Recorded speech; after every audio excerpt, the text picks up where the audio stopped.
मित्रों नमस्कार। Parameter of law channel में मैं आपका मित्र रिटायर्ड जज अशोक शर्मा आपका हार्दिक अभिनंदन करता हूं। आज एक अत्यंत महत्वपूर्ण विषय जो भारतीय संविधान के अनुच्छेद 227 से संबंधित है, power of superintendence of high court. माननीय उच्च न्यायालय की अधीक्षण शक्तियां।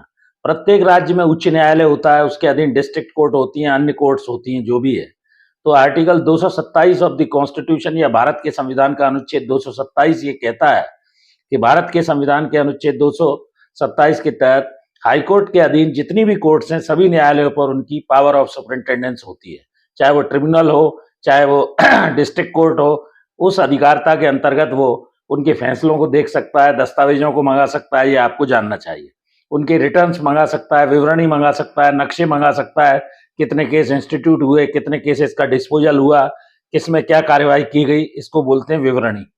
पद्धति और कार्यवाही क्या उन्होंने अपनाई, कैसी पद्धति, जो procedure high court rules and civil और क्रिमिनल में प्रिस्क्राइब है उसके तहत नियम बने हुए हैं। साधारण नियमों के अंतर्गत इन्होंने क्या कार्यवाही की, नए नियम बना सकता है, उनमें संशोधन भी कर सकता है। तो कार्यवाही के प्रारूपों में, और प्रारूप यानी एक जो प्रिस्क्राइब प्रोफार्मा फॉर्मेट रहता है, वो हाईकोर्ट को भेजने होते हैं न्यायालय को, कितने केस इंस्टीट्यूट हुए, किस में क्या कार्यवाही हुई, कब डिसीजन लिया, कब निर्णय किया, ये सारी चीजें देख सकता है। दूसरा, कोर्ट फीस वगैरह जो वकील फीस के संबंध में है, उसमें भी वो सारिणी टेबल को स्थिर भी कर सकता है।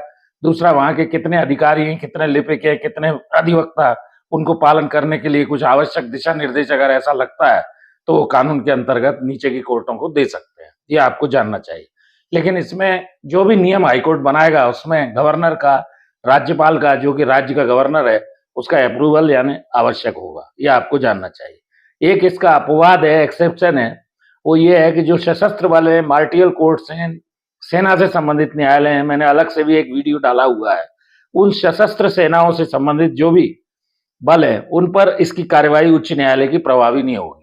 तो ये मोटी मोटी बात मैंने आपको बताई कि राज्य का उच्च न्यायालय होगा, वो नीचे के जितने भी न्यायालय हैं, ट्रिब्यूनल्स हैं, उनके द्वारा कोई भी कार्यवाही की जाती है, आदेश पारित किया जाता है, जजमेंट किया जाता है, उनकी विवरणी मंगा सकता है, रिटर्न मंगा सकता है, उनके आदेशों को देख सकता है। किसी तरह की कोई शिकायत आने पर उसकी अधिकारिता के अंतर्गत डॉक्यूमेंट्स बुला सकता है, फैसले देख सकता है, साधारण नियम बना सकता है, प्रारूप बना सकता है, प्रारूपों में संशोधन कर सकता है, वकीलों की कोई सारणी टेबल है उसे स्थिर कर सकता है, अधिकारी कर्मचारियों और अधिवक्ताओं को उसके पालन करने के निर्देश दे सकता है गवर्नर की कंसेंट के साथ। लेकिन वही सशस्त्र बलों पर मार्टियल कोर्ट जो है, सेना के जो न्यायालय हैं, उस पर इस हाईकोर्ट की कोई कार्यवाही राज्य की, ये अपवाद है, लागू नहीं होगी।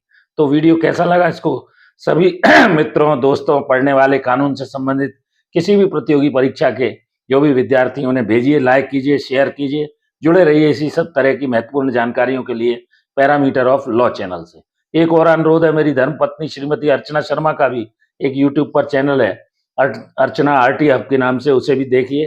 सब्सक्राइब नहीं किया है, सब्सक्राइब कीजिए, वीडियोस को लाइक कीजिए, शेयर कीजिए। इस वीडियो में यहीं तक, फिर नए वीडियो के साथ मिलते हैं।